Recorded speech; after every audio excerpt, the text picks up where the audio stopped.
শিলিগুড়িতে ডেঙ্গু সন্দেহে মৃত্যু নিয়ে নার্সিংহোমের বিরুদ্ধে অবহেলার অভিযোগ। জায়না খাতুন নামে একজনের ডেঙ্গু সন্দেহে মৃত্যু হয়েছে বলে অভিযোগ উঠেছে। এই মৃত্যু নিয়ে নার্সিংহোমের বিরুদ্ধে গাফিলতির অভিযোগও উঠল।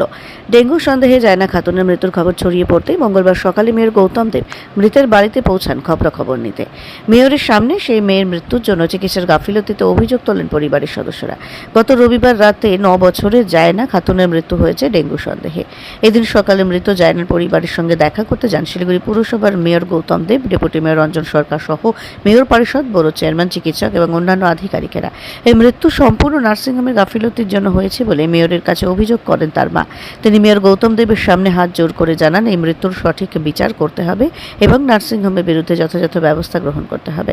সেই পরিবারের সঙ্গে দেখা করার পর মেয়র গৌতম দেব বলেন, খুবই বেদনাদায়ক ঘটনা।